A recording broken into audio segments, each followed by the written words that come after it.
Welcome to the Startup Grind. Let's give a big Startup Grind welcome for Hunter Walk. Let's hear it. Let's hear it.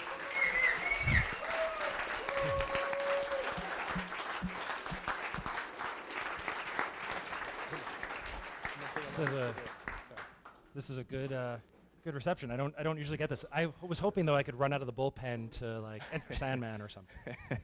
We can arrange that on the way out. Excellent. Your mic good? Can everybody hear Hunter? Test for us. No. You gotta turn it on. So, as we get started, thank you so much for coming. And Now. I think you're there. Awesome. I'd love to just start. One thing I didn't mention that you've done in your past history is you worked on the Conan O'Brien show. Before it was Conan O'Brien. What was like was it? second season. It was early. Kind of like Conan O'Brien. Yeah. We got a lot of smaller celebrity guests. So like a lot of people kind of, especially in the Valley, they look back over their careers and they're like, oh man, if only I had joined that startup, that turned out to be Facebook, or what if I had done this. My career tree, the only real kind of fork in the road was whether I was going to stay in sort of media and entertainment or not. So in college, I had a cable access TV show and was able to sort of parlay that. I'm like, well, if this is kind of the minor leagues, let me see what the major leagues are like. And went. I had. Was it like a Between Two Ferns kind of show, what was it? You know what? I had convinced myself. I was sports editor of my college paper, so I went multi-platform. I did a sports cable access show, and I had convinced myself that like all that was sort of preventing us from being a breakthrough regional hit was budget.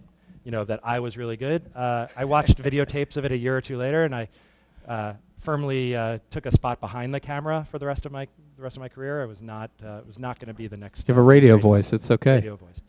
So I was doing Conan O'Brien. I was working there 3 days a week during my senior year of school, and basically kind of like manufacturing spontaneity, which meant I was researching celebrity guests, writing interview questions, and then working with the segment producers to figure out what Conan would ask them, type of stuff. Not to sort of draw too many parallels between that and what I do now, but I think I've generally always been interested in other people's stories and asking questions, rather than necessarily believing that I have to have all the answers, or that asking questions can make you look sort of foolish or lacking knowledge or something like that. But the fork in the road, I decided that I needed to learn about spreadsheets, not comedy, and I went and did a few years of management consulting, and that sort of brought me into consumer tech. When you went. Sure. Is that better? Got it. And so you spent some time. You were at Mattel. You were at, as you said, you were a consultant for a while. You eventually got your MBA at Stanford. What led you? Are you from here, or how did you end up in? How did you end up in San No, I Francisco? grew up New York City suburbs. I did a consulting gig out here. I did 3 years of management consulting between undergrad and grad school, and was just kind of blown. I'd been very New York City centric, but I was sort of blown away by San Francisco as a place, as a culture, and especially this was 1996. What was starting to happen in terms of consumer tech out here, and a lot of these consulting firms do a very good job of tracking you towards an MBA program with sort of the notion that you'll return, and they can take what was already a ridiculous billing rate and bill you out for even more. I had learned one thing from being a management consultant, which was I didn't want to be a management consultant, but Stanford kind of struck me as a very interesting place. At the time, I think a lot of the business schools, or the better business schools, have sort of felt that, realized that they needed to evolve beyond just sort of skill building to really encourage and help people understand leadership, entrepreneurship, things that can be learned both inside and outside of a classroom. But at the time, Stanford I thought was pretty unique, and but I also looked and I'm like, hey, I'm a white male who didn't go to Harvard and didn't work in McKinsey. Like, I'm not going to get in, but I like it a lot and I'll apply, and if I get in, I'll go. I guess if one thing I've usually been good at is sort of understanding, like, they weren't just force ranking the 300 smartest people that they got via application. They were trying to put together a class. So I think I was able to kind of articulate why I was different than maybe some of the other people they were seeing, and ended up getting in, and it was a great 2 years. I emerged with a set of commitments that I made to myself about only working on projects that I want on my tombstone, about working at places and in roles where I thought that I could make a difference. You know, the curve, if I did a good job, the outcome curve could look different than if I hadn't been there. And to not separate person and professional. I think before I had sort of been willing to inhabit roles or put on suits, sometimes literally, that were like the professional me, but not always the personal me. And I decided that if I was going to commit myself fully to my work and to my life, that I needed to get rid of that separation. And like, for better or for worse, you were going to get all of me, and you know, we'd go from there. When I first met you about 3 or 4 years ago, and we had this random kind of breakfast lunch meeting, and the thing I remember actually most from that meeting was this point you just made right now, which is that you pick things based on what was you're passionate about, how you wanted to see the world, how you wanted to impact the world, versus, and those are the things that you wanted to spend your time on, and those are the things you invested in, and those are the things that the projects you worked on. And I wonder, like, how do you, as somebody who's just starting out their career, how do you balance the ambition and the need to make money and the need to provide for your family with this idea of like, hey, this is what I'm really passionate about, this is what I want to work on? How do you counterbalance those two things to make sure you make the right decision on what to do? First, it's nice that that's what you remember. Usually, like first meetings, people say you're taller than your cartoon avatar suggests you'd be, which I don't know how to take. But so I mean, obviously, there's a set of like very real encumbrances that people go through life with, and some of that is food, rent, shelter, and it only gets more complex from there. So outside of the ability to not worry about any of those things, what I'd always sort of urge people is to bet on themselves as early as possible. And I think especially in technology, what's important in that first opportunity out of school, whether it be an undergrad or a graduate school, I'm a big believer in optimizing for the people you're working with and the importance of the project you're working on above and beyond title and near-term comp. I sort of talk about John Lilly, who's now over at Greylock, has written a great post about sort of finding your tribe and how important these people will be, because the rapid innovation cycles of technology and the pull towards entrepreneurism means that over the course of a career, people will be inhabiting many more roles within our community than maybe people would in a traditional industry. And so the folks you work with early on are going to end up being people you work with, work for, the people who fund you, the people you fund, the people you partner with over the course of many decades. And so like one sort of simple way of thinking about it is, if you're joining a place like Apple in 2004, by any stretch, sort of any role there would be interesting. But if you were offered to be head of iMovie or an assistant marketing manager on the iPhone team, like what do you choose? The first one comes with a fancy title, comes with like ownership, and let's just say comes with a much better near-term salary.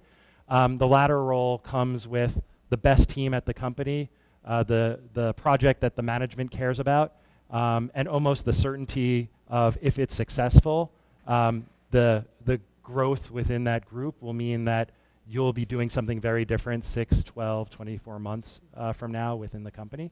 And I think sometimes people don't always think about it that way, because they want to be the first product manager at a startup as opposed to one of 12 product managers at a place like Uber. Or they want to have a title or get above a certain income level quickly because of something other than those base concerns, right? There's a difference between needing to make sure that you're fairly compensated versus sort of optimizing, I think, too quickly to get on a personal burn rate that's going to impact the choices you make.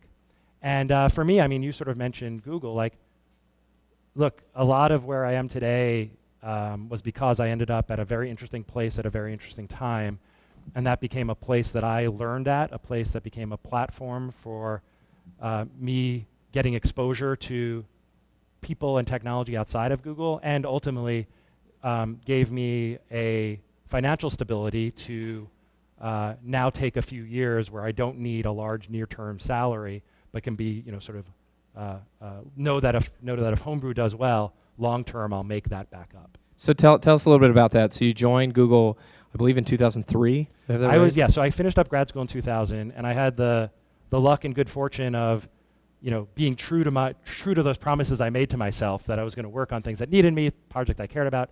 I got hooked up with the founder and early team that was building this virtual world called Second Life, and I was sort of I was the best role that you could, in my mind, that you could have at a company like that, which was sort of best athlete.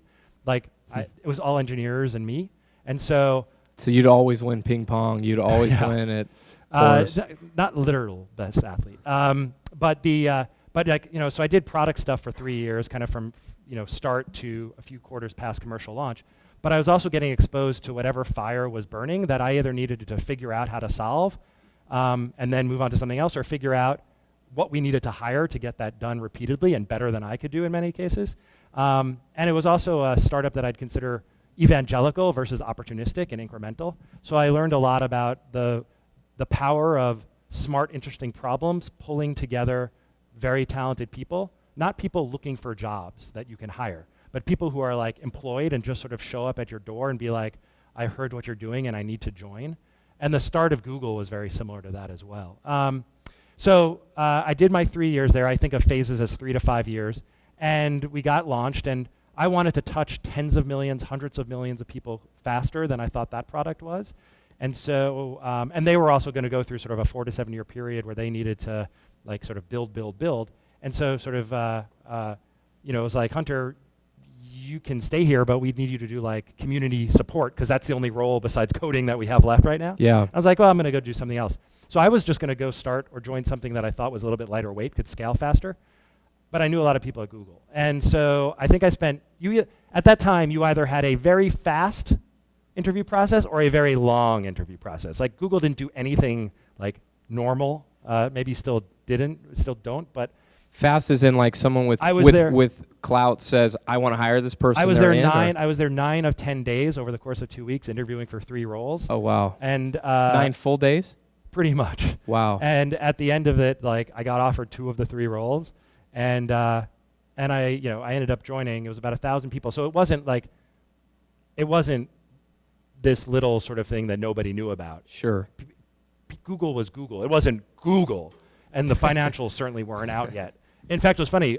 Somebody who I later worked for at YouTube, Salar, who was one of the early Googlers, his question during the interview process was like, how would you figure out how much Google makes in revenue each year? And since I did management consulting, I tended to be pretty good at these. And so I took him through how I was thinking and all that type of stuff.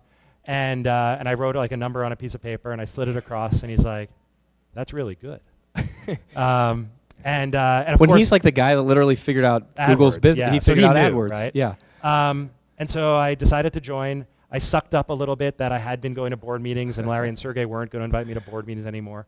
And I just embraced the fact that like I was going to figure out how to contribute, how to find over time different roles that I thought were uniquely well suited to me. And I probably, it's only in retrospect that I am able to say, oh my God, what a peer group.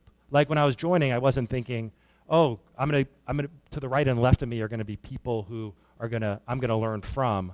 I had been so used to at this startup just putting everything on my shoulders and having to do it that I was thinking about the work that I'd get to do, not the people I'd get exposed to. And it was only, once I got in there and my jaw dropped in terms of the intelligence and diversity within sort of, an intellectual standpoint that I was encountering. And that was people like Marissa Mayer was there with you, Chris Sacca was there, who's on the cover of Forbes at the moment. Yeah. Those early Google. I mean, Google had the David Drummond was there very early. Megan Smith. Yeah, I mean, I look back to folks who, David Lee, who sort of David runs Lee, SV Angel, was like, was a deal lawyer who I worked with a lot. These different product managers, have gone on. Brett Taylor was, an APM, when I started, that type of stuff, and they've just gone off and done amazing stuff. CTO of Facebook. Yeah, CTO of Facebook, and then founder of Quip, I think Google had the chance at the time, because their mission was so extraordinary and because they were growing so quickly, to attract people who got to sort of, who would never be individual contributors at other companies. And pre-IPO, like titles didn't matter, like you weren't worried about getting promoted because you just were all going to succeed together. And that was like a very, very special time. Spending time with Larry and Sergey, I love to get perspectives on people who who spend time around these incredible entrepreneurs. So what about them? I've been around, I've been fortunate enough to be around a lot of smart people. And I sometimes feel okay being in that room. I just feel like I should be the one standing closest to the door because I'm just barely in that room. But most of those people I can recognize as being part of my species. I'm like, oh, you are like me. You just have some very you've practiced some skill over and over again. You've got your 10,000 hours in sales, and that's why you're really good at this. Larry and Sergey belong to a small group of people where I am not sure if they're of the same species, and I don't recognize you. I can't imagine the path that where I am like you, because they are so sharp, so quick, that it was just part of my learning was being able to go in there and often be challenged in very aggressive fashion about my ideas, my approach. Was I thinking big enough? But you just learn that. You learn that in a way that I don't think you learn that from even the best executives. I think that's a special founder mentality that a small number of people have. And if you can be, if you can be around that hot burning flame for some period of time, you take away a way of looking at the world that is at least slightly different than you would have before. So just so the best compliment I ever got, I think it was from Larry, was this was some AdSense policy stuff that we were trying to figure out, and that he didn't and he's like, congratulations on walking a very thin gray line. I was and that was his way of telling me I made a good judgment call or something. I'm like, thanks.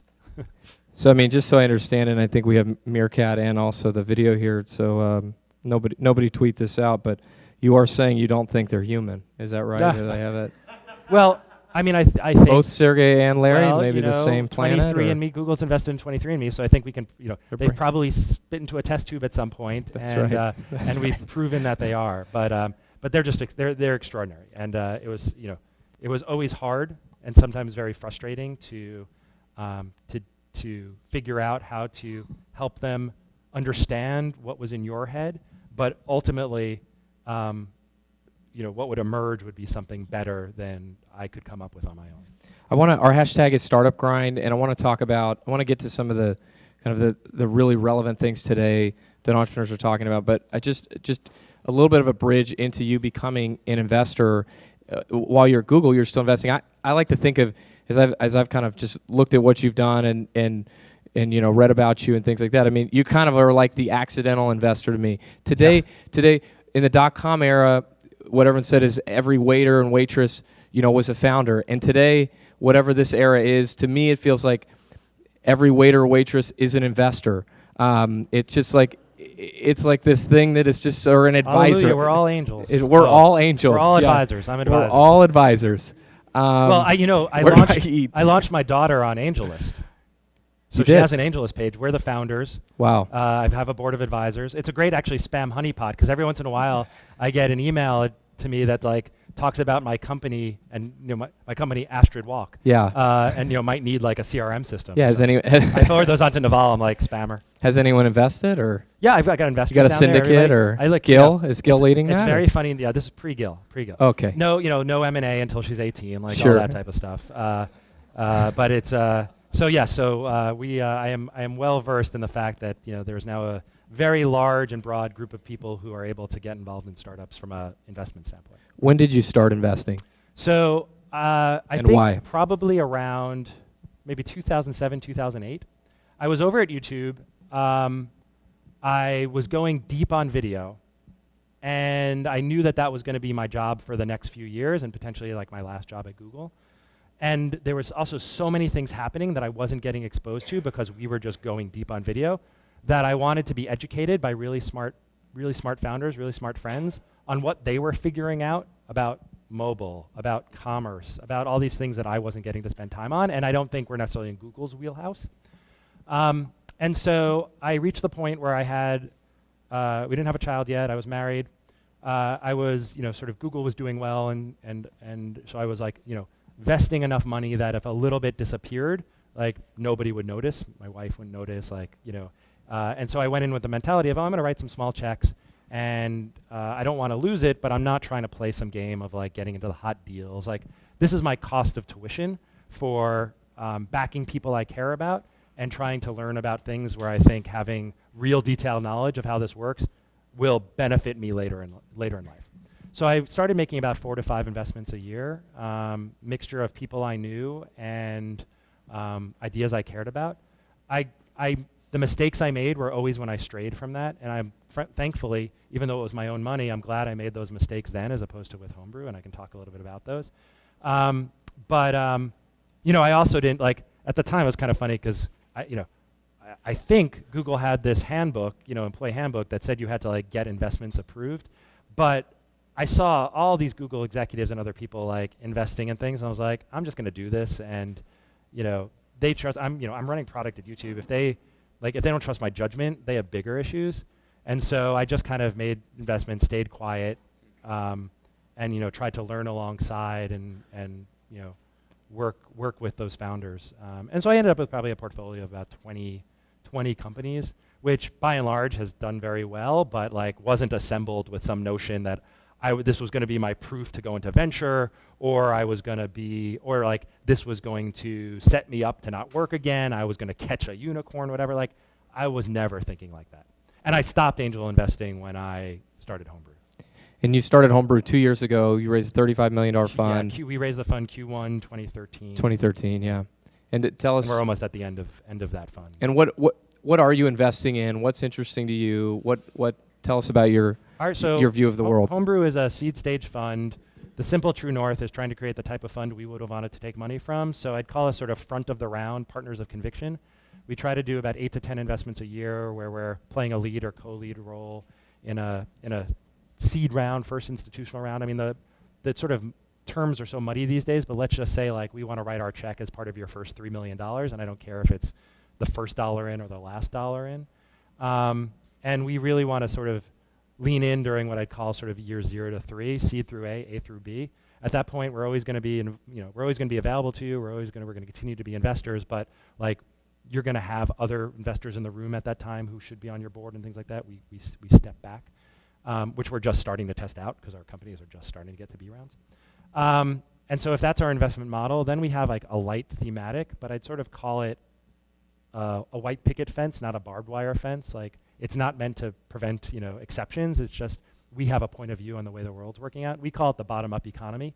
It just basically means that, we are in technology capitalism now, moving away from industrial capitalism.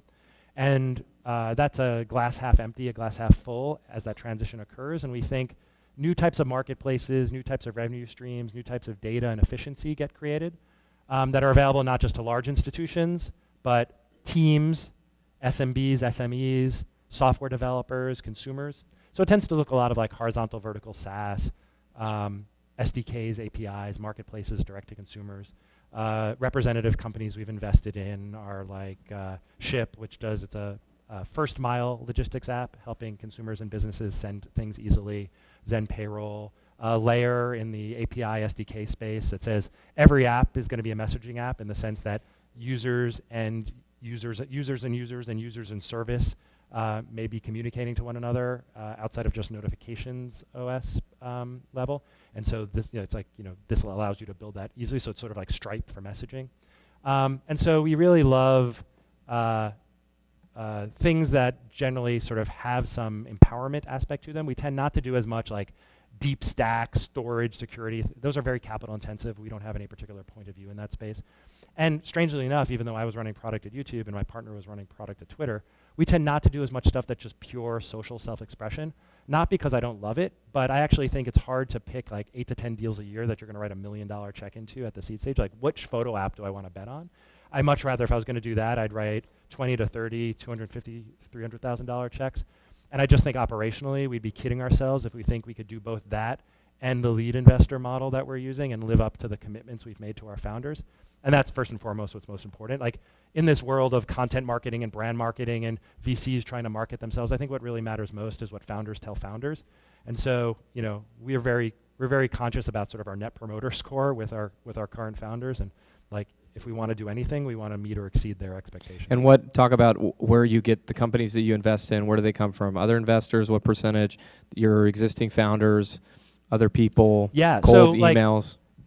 sometimes people think we're doing things very differently than other seed funds, and I sort of chuckle because I actually think we're very traditional. The thing we're probably doing most different is we try to be very transparent about this stuff. I'm learning a new profession in public.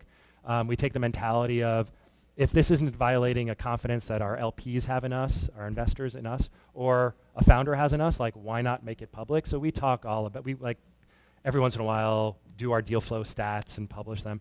Last time we checked, 65% of our top of the funnel companies we're being introduced to, 65% come from other founders, other executives. About 25% come from investors, and about 10% are sort of cold inbound or cold outbound.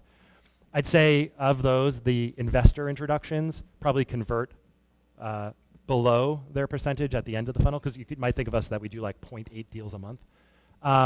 And so like that investor community, I mean, is important to us from a syndicate and co-investor standpoint, and but less important, I think, from sort of a deal sourcing standpoint.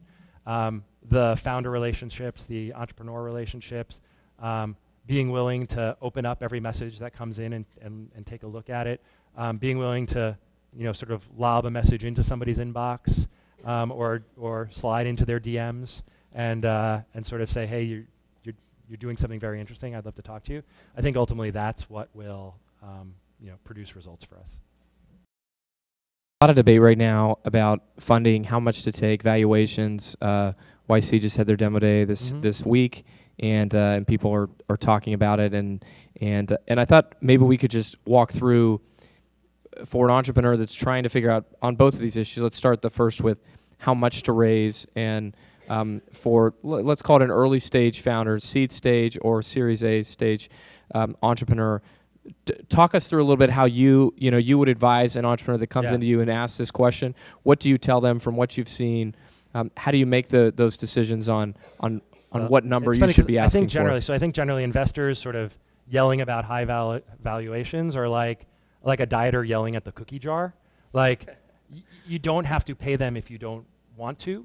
And so I think but the cookies are so good. They are delicious. And so what I normally tell folks is, look, every company that's run out of money probably wishes they raised a little bit more.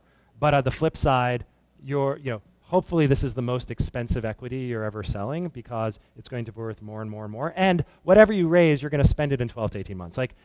So raising too much money, I actually think at too high a valuation actually starts to create, reduces optionality and starts to decide what you're going to be before you know what you're going to be. So I usually say, first when thinking about who you want to work with as an investor, I look at, sometimes in first meetings, I don't even ask about how much they're raising or at what terms they're thinking, because I want to make a decision about whether I want to work with these people and whether they want to work with me. And then if we can find a place of mutual overlap, we'll figure that out. I want to be long-term greedy, not near-term greedy. And so for me, that's like, how do we get you back to building? Let's get you, I have conviction. Let's get you off the fundraising trail and get you back to building 100% of the time. So I generally say, figure out what milestones you want to get to when you're going to go raise an A round. How is this company going to be less risky for an A round investor? What are you going to prove that you know how to do? And when you're raising $1 million, $2 million, even a $3 million first round, that company on that other end needs to be even more fully formed than it might have 5, 10 years ago. And so we start to talk about, what do you want to accomplish? What do you want to accomplish in, let's say, nominally in 15 to 18 month period? And how much money is it going to take? And let's add on 10 to 20% above and beyond that. In reality, if you're moving faster and you're finding the ability that you're going to know how to spend more money, capital will be there for you, even through any sort of cyclical downturn. If you're struggling, there are going to be situations where you'll still be able to add more money on top of that, but not if you've raised what looks like a fully valued company. And from investors, frankly, who are not seed stage investors. They're multi-stage investors writing a seed stage check with a large fund who already need you to be a $500 million company for them to give a shit about you. And that's, I think, where you can sometimes get into trouble, not just the amount you raise, but who you raise it from. So that's where you usually start. And then I'm fine, I'm fine if you want to let the market help you figure out, how you're going to be valued, and then ask me to be somewhere within that market range. I'm also fine if you want, me to give you a term sheet right now, and then let's close the syndicate around you. Like, I don't think anything about our process is about trying to not allow a founder to get multiple data points, but we do try to make sure that we're both making the decision about working together before and not treat it as an auction. Will you invest? Our average check is our average check has been about $800,000. It usually ends up being about a $500,000 to $1 million check in a $1 to $3 million round. But I'll also write the first $250,000 into a company that just needs 6 months to figure out if they want to what they want to raise, and I'll also be the last as a convertible note or something. And I'll also be like the last $1 million into a company that could raise an A, but decides they want to push a little bit further because they're betting on themselves. And so, like, I try to treat each opportunity as like, how do we think about this? Not that there's some box you need to fit into. And in terms of those team sizes, how big is that team before the Series A? Like, are we talking about 2-3 people? Are we talking about 5 people? Does it, I think the average would be 12 or fewer, 10 or fewer. Okay. Depends. In some of these, you're sort of that's usually when you're not necessarily building out like a services arm or like a part-time arm or like a large like community support staff. So I think, like, for example, Ship was probably dozen people when they raised their A. A company I just wired our A round check for yesterday was 9 people, and everybody sells their codes. So they haven't done any marketing yet. They haven't done any customer success. They're like an enterprise company. They don't have an admin. Like, they're just 5 people are coding, 4 people are selling, and they still have 1.1 of the $2 million they raised in a seed round.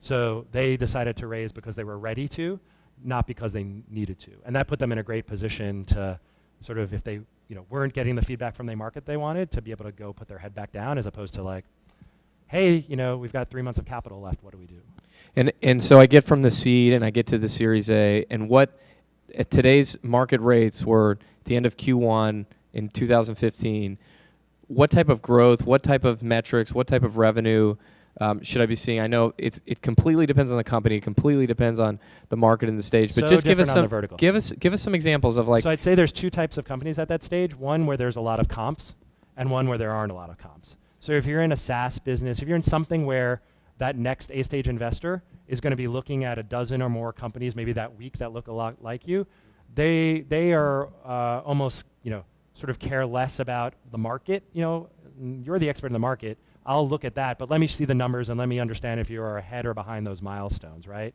And those, by the way, those goalposts like keep moving. And so the worst thing you can do is sort of try, like, after you've raised your seed round, to like build to somebody else's milestones in the moment, because like they will change. Like, a good story will help you, sort of talk about why growth has maybe been slower than you wanted, and a bad story won't matter. Like, if you've just assembled a lot of non-repeatable growth, like, they don't care, because what they're trying to do is pour dollars on a solved but under-optimized sales funnel, right?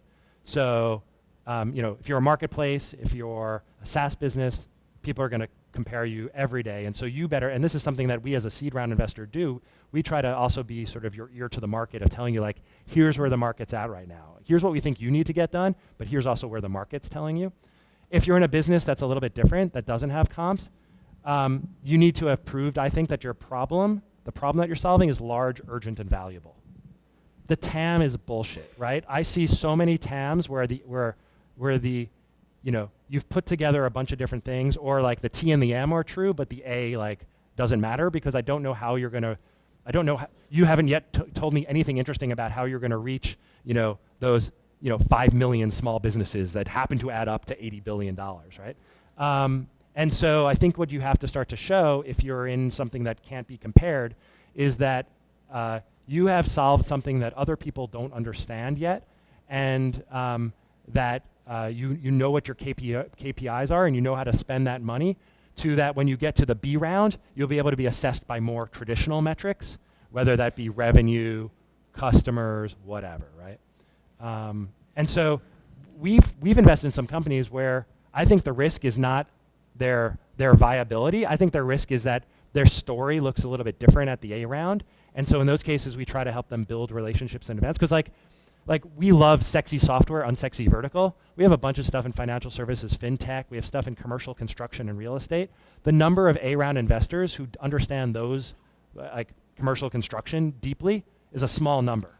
And so you come to an investor, and they're going to be like, okay, this might be great. This might be a diamond in the rough. But do I want to spend time getting smart about this, or do I want to like continue to deepen in a space that I know is going to continue to throw off billion-dollar companies?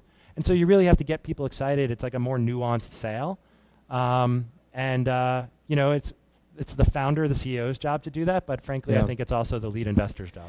Talk us through now how to value my company. If I'm coming in again, start at the beginning. If I'm a seed stage company, how do I even begin to look at what is the value, the market, fair market value of funding my seed round, and where do you see those numbers at today? So I think 2013, I saw very fast growth in both round size and by extension company valuations because founders weren't taking additional dilution for raising those larger rounds. They were able to bump up valuation. I saw a little bit, I would say, stabilizing of that in 2014, with the asterisk that I've seen increase in repeat founders go straight to A. And so you do have like these crazy rounds. They're just not being counted as seeds because somebody's raising, you know, 12 million off a PowerPoint deck from a multi-stage investor. Based on solely on who they are and what they've done before. They may have done it before for that VC, and they've got the team back together, right? So it's like, hey, yeah, let's take a swing at this, right? And so, you know, where I'm really seeing, I'm seeing at the institutional seed round, a sweet spot between 1.25, 2 million raised. That's happening at a post of 6 to 10, with really like 8 being maybe the middle of the bell curve. Now that's for, like I said, New York and Bay Area. It's very different in other geographies. And I'm also seeing plenty that are going in with an 8 or 10. They're just usually either a little bit further along, so they've raised probably 500, you know, already, and have used that to sort of prove some stuff out, or they're repeat founders, or you know, they're in a hot vertical. I see plenty, like this company I just told you about that we wired in and had the sort of more than half of their seed round. They took a joint term sheet from us and another lead investor that we work with. They got their seed round done very quickly. It was probably at a valuation that was lower than what I said, but they were first-time founders. They wanted investors they thought would be there with them, and they just made up all of that dilution in their A round because they raised a strong A round. And so I think what you want to look at is saying like, what do I need to? What combination of dollars and skills and assistance around my investor table do I need to have the highest probability that I get to the next stage? Because if you don't get to the next stage, it doesn't matter how good or bad your last funding was. And so I guess I'd say this, and it's totally bidirectional. If there's a founder if there's a investor you'd love to work with, and for some reason they're a little bit lower than your best term sheet, work with them.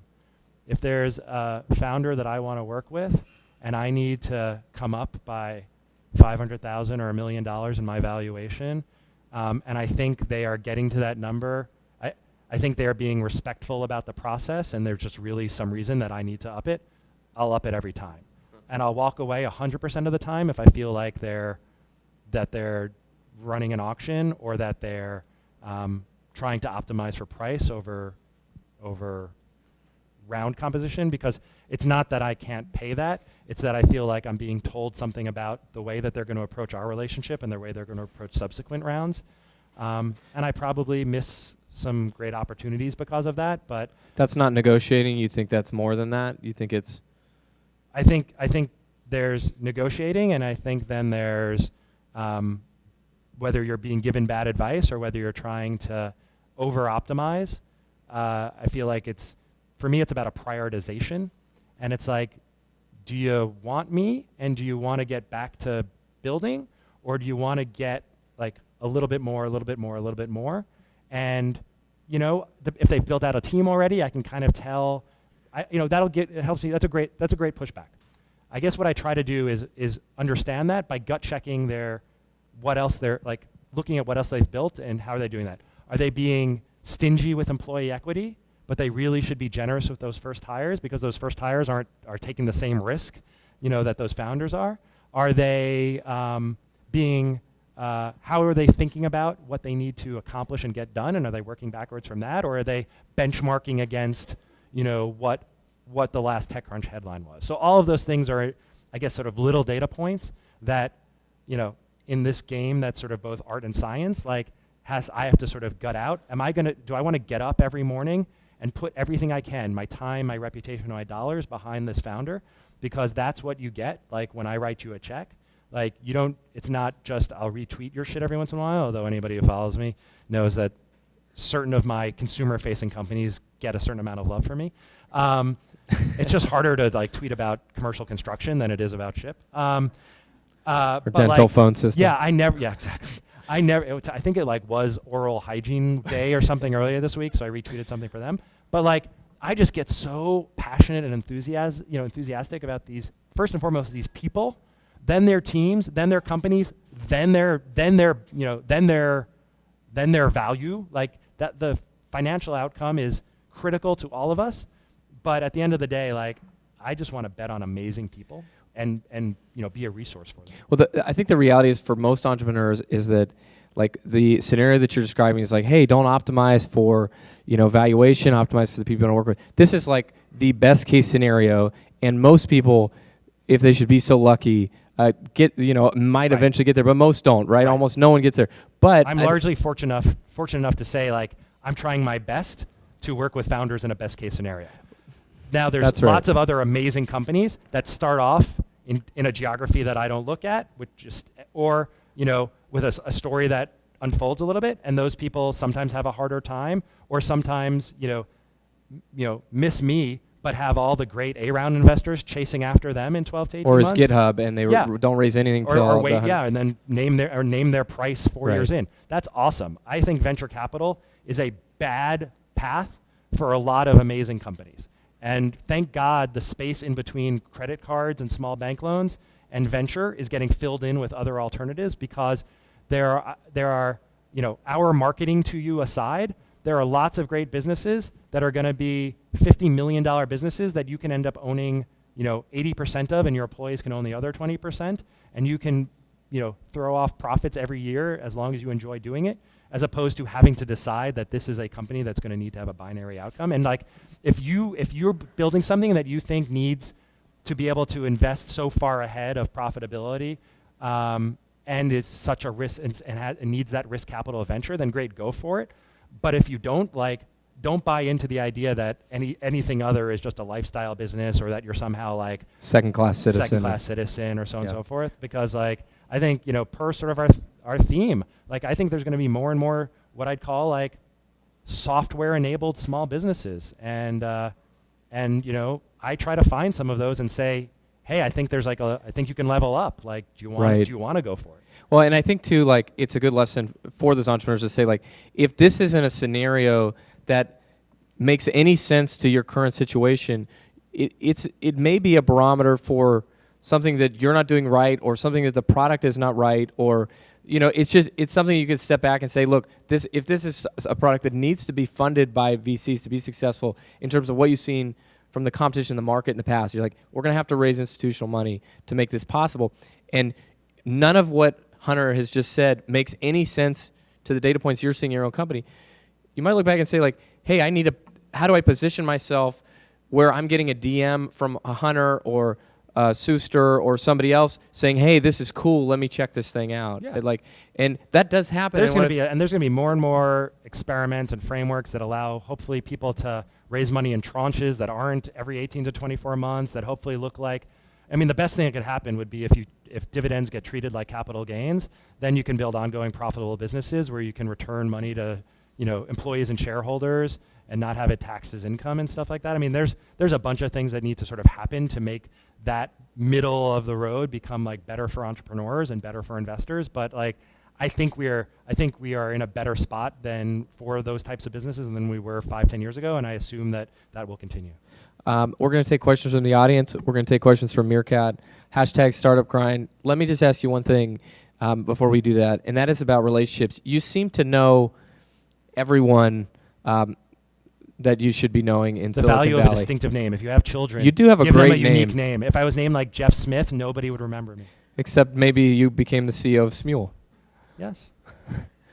He's a nice guy. and his name is Jeff Smith. His name is Jeff Smith. But there's like 7 other Jeff Smiths. That's right. One starts That's with a G, That's right. and he was the founder of StumbleUpon, co-founder of StumbleUpon. Jeff G. Smith. Yeah.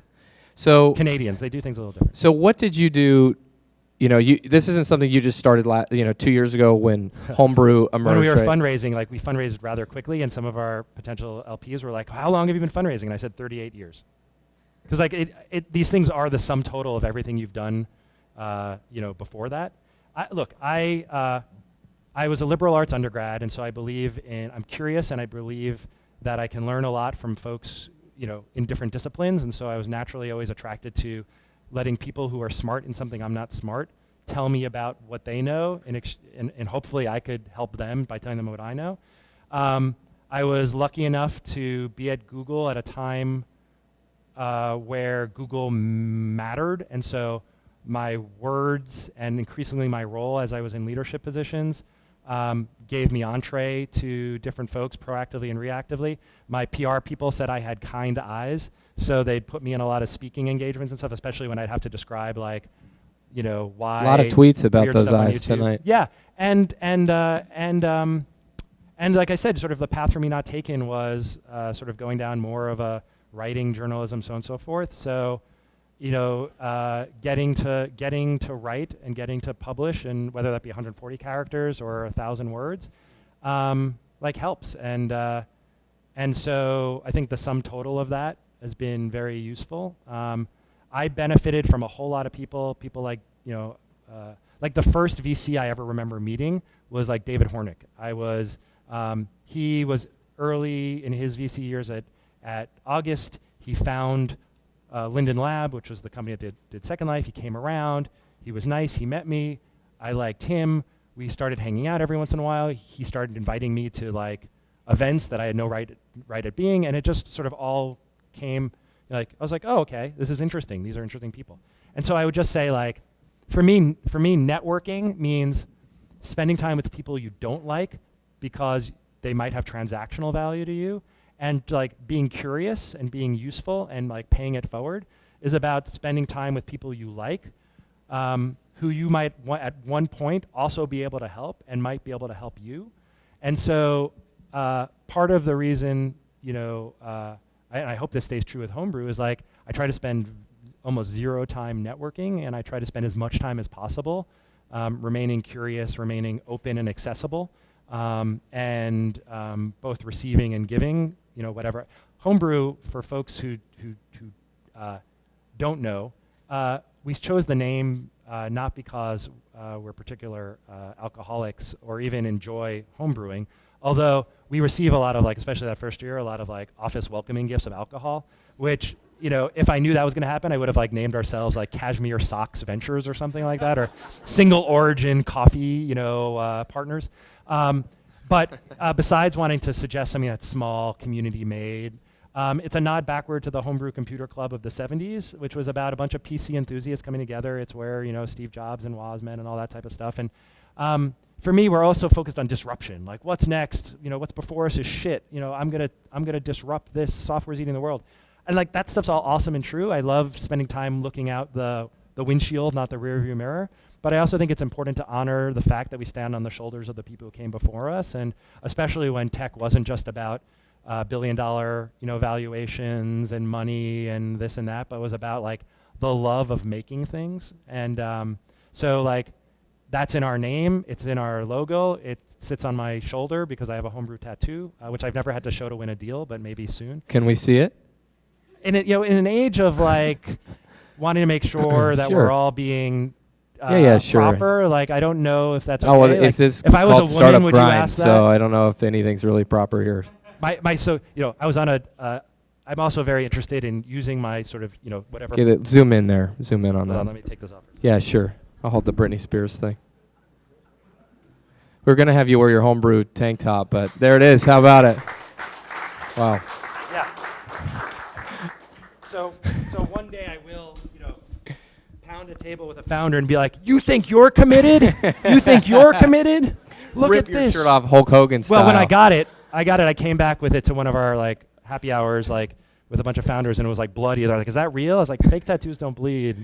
And then they immediately wanted to know like, when do I get their logo tattooed on it? And I was like, "Look, if we can get to the point where you like, return, X multiple of the fund, I will ring that with like logos."